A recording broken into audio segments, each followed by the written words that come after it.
Demak, ayollarimizning aksariyatidagi muammo bu tovon yorilishi. To'g'rimi, o'rtoqlar? Bunga sizlarga bugun yechim beraman. Chunki pedikurga boryapsizlar, bir haftadan keyin natija yo'q. Yoki har xil narsalar surib ko'ryapsizlar, vannochkalar qilyapsizlar, natija ko'pga yetmayapti yoki umuman natija yo'q. Oyog'inglar yurishga hattoki qiynalyapti, og'riq beryapti. Yechim. Eng zo'r narsa birinchi o'rinda veterinarniy apteka topishinglar kerak. Ya'ni hayvonlar uchun mo'ljallangan apteka. Ha, iltimos bu narsaga voydod deb qaramanglar va noto'g'ri tushunmanglar bu narsani. Bizga o'sha aptekadan, vet aptekadan bitta krem kerak bo'ladi. Zorka degan krem bor, rasmini qoldirib ketyapman, o'rtoqlar. Juda zo'r. Ishoninglar, oyoq uchun prosta must have. Demak, zorkani olasizlar. Unga metil uratsil qo'shasizlar. Metil uratsil qo'shasizlar. Unga eng zo'r narsa bu hammada bor. Bu osh, uyinglarda osh damlaysizlar-ku.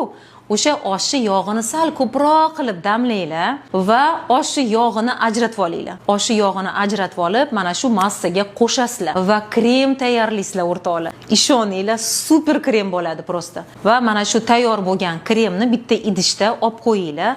Bir hafta maksimum xolodilnikda asrash mumkin, uni saqlash mumkin. Va shu narsani toza yuvilgan, vannochka qilingan oyog'inglarga iloji boricha, agar pedikurdan keyin qilsanglar yana ham yaxshi. Demak, oyoqlarga suramiz, yaxshilab o'sha kremni surib, paket kiyib, oyoqlarga noski kiyib yotamiz.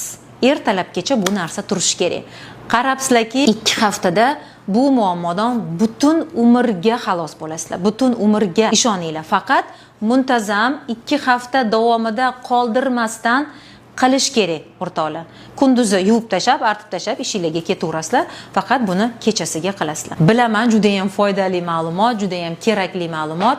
Agar foydali bo'lgan bo'lsa, agar sizga kerakli ma'lumot bo'lgan bo'lsa, bitta like bosib qo'yasiz, chunki ko'pchilik ko'rishi uchun. Shifoli bo'lsin, ilohim, hech qachon bunday muammoga duch kelmanglar.